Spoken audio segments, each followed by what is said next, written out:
নমস্কার সকলকে। আজ আমি আপনাদের সঙ্গে শেয়ার করব রায়তা। রায়তার জন্য এখানে নিয়ে নিয়েছি 200 গ্রাম টক দই। দইটাকে একটা জায়গার মধ্যে ঢেলে নিলাম, খুব ভালো করে ফাটিয়ে নিলাম। দিয়ে দেব 1 চামচ বিট নুন। নুনটাকে মিক্স করে নিলাম।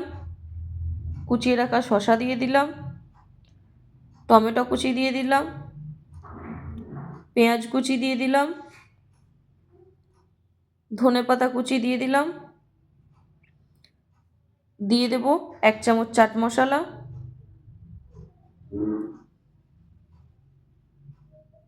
এরপর দিয়ে দেব 1 চামচ লঙ্কার গুঁড়ো, 1 চামচ ভোনা জিরের গুঁড়ো। সব উপকরণগুলো একসঙ্গে মিক্স করে নেব। খুব ভালো করে মিক্স করে নিতে হবে। এরপর অ্যাড করে দেব অল্প একটু জল। আবারও খুব ভালো করে মিক্স করে নেব।